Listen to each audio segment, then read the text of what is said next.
আসসালামু আলাইকুম। আশা করছি আল্লাহ তাআলার অশেষ রহমতে আপনারা সবাই অনেক ভালো আছেন।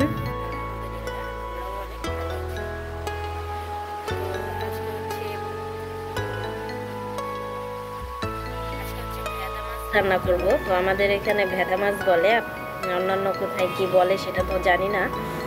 তো সেদিন ভেদা মাছ আনছিল, সেগুলো আর ভিডিও করা হয় নাই, তাড়াহুড়া করে কেটে নিয়েছিলাম। তো আজকে রান্না করব, ভাজবো, মাছটা বোনা করব। এই জন্য প্রথমে ধুয়ে নিয়েছি, এরপরে লবণ আর হলুদ দিয়ে মাখিয়ে রেখে দেব কিছুক্ষণ। তো লবণ হলুদ দিয়ে মাখিয়ে রাখার ফলে হবে কি, এই লবণ আর হলুদটা মাছের ভিতরে ভিজে যাবে। হলুদে আসলে যে কোনো খাবারে জীবাণু ধ্বংস করে, তো এজন্যই হলুদ দিয়ে মাখিয়ে রাখা হয়। রেখে দিচ্ছি। তো মাছ ম্যারিনেট করে রেখে এখন পেঁয়াজ, মরিচ, রসুন আর ধনিয়া পাতা এগুলো বেটে নিব। আজকে বাটা মশলায় মাছ ভাজবো। তো এক হাত দিয়ে তো আর বাটা দেখানো সম্ভব না, আমি বেটে নিচ্ছি, তারপরে আসছি।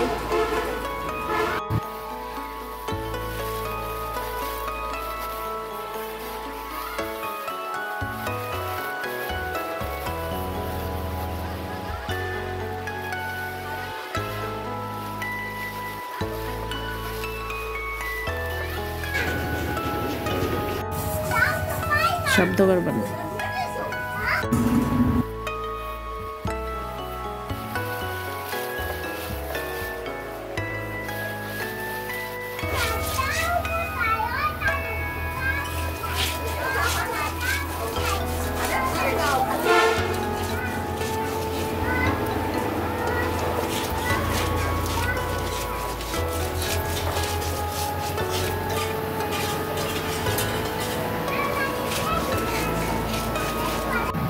তো বাটা শেষে এখন চুলাতে জাল ধরিয়ে দিয়েছি, মাছ ভেজে নেব মেয়েকে দিয়ে প্রথমে। আর এদিকে কিন্তু আমার অন্য সব রান্না বান্না হয়ে গেছে এই চুলায়, সেগুলো আর শেয়ার করতে পারি নাই। যে ভাত রান্না করেছি, আর মূলা শাক ভাজি করেছি চিংড়ি মাছের শুটকি দিয়ে, আর লতি ভাজি করেছি, সেগুলো রেসিপি আর শেয়ার করা হলো না আজকে। তো এখন মাছ ভাজাটাই শেয়ার করব।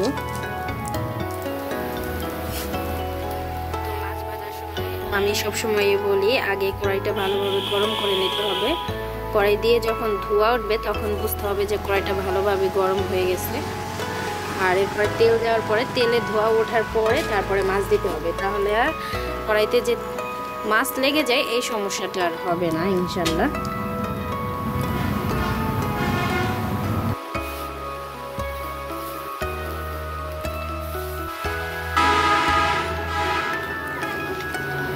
এখন তেল দিয়ে দিচ্ছি, কড়াই গরম হয়ে গেছে।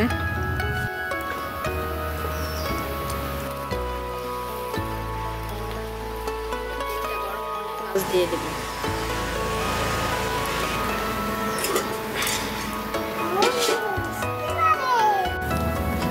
বিসমিল্লাহ।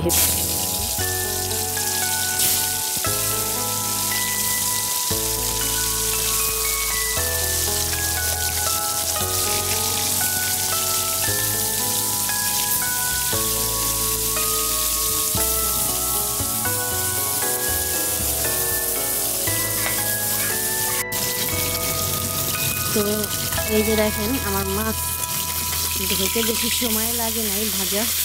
আর এই কথাটা প্রতিদিন বলার অর্থ হইল এই যে মাছ লাগার বিষয়টা, আমি কিন্তু এই প্রবলেমটা অনেক দিন সাফার করছি। তো এই জন্য প্রথমে আমি এই কথাটা বলি। আর এখন তো আলহামদুলিল্লাহ কোনো মাছ লাগার কোনো ভয় নেই, লাগেও না হচ্ছে।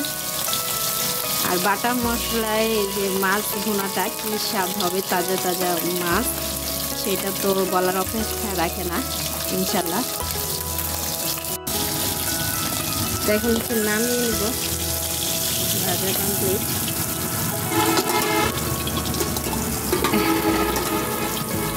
এক হাত দিয়ে ভিডিও করা আর কাজ করা যে কতটা কষ্টের, যারা করেন তারাই হয়তো জানেন।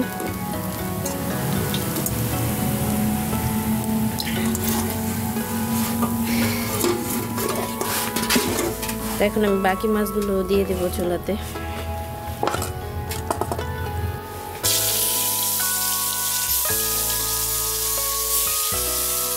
আর মোবাইলের সমস্যার কারণে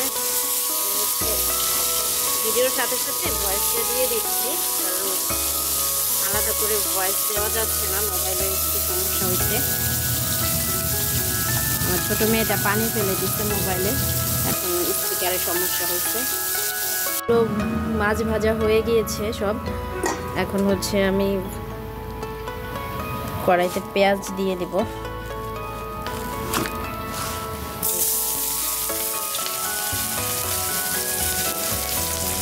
শুধু পেঁয়াজটাই ভেজে নেব, এর মধ্যে আর মরিচ দেবো না, যেহেতু আগে আমি সব কিছু বেটে নিয়েছি।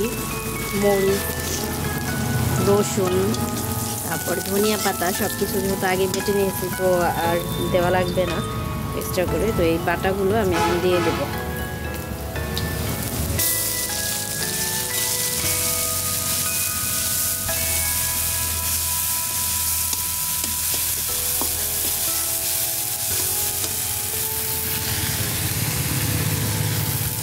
বাকিটাও দিয়ে দিই, সবটুকু দিয়ে দিই।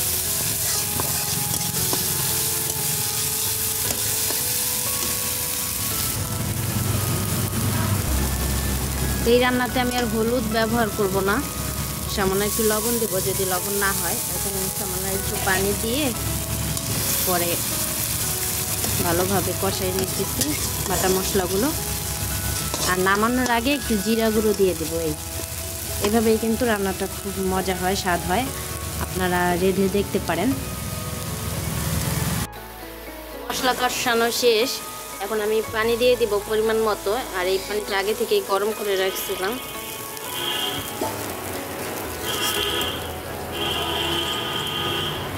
তারপর বলক আসার পরে আমি হচ্ছে মাছ দিয়ে দেব। তো এই রেসিপি করতে বেশিক্ষণ সময় লাগে না, অল্প সময়ের মধ্যেই হয়ে যায়। বলক এসে গেছে, এখন আমি হচ্ছে মাছগুলো দিয়ে দেব। মাছ দিয়ে 2-1 মিনিট নেড়ে চেড়ে নামিয়ে নেব।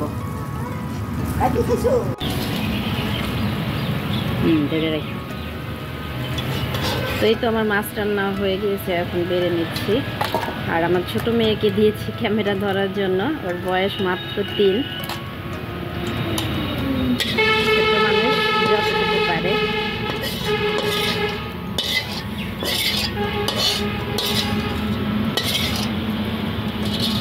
আম্মু কিভাবে ধরছেন? এই যে এখানে ধরেন, দেন আমার কাছে। গরম গরম ধোয়া উঠছে, মাছ বেড়ে নিয়েছি। আর আজকের ভিডিওটি এই পর্যন্তই। সবাই ভালো থাকবেন, সুস্থ থাকবেন। আল্লাহ হাফেজ, আসসালামু আলাইকুম।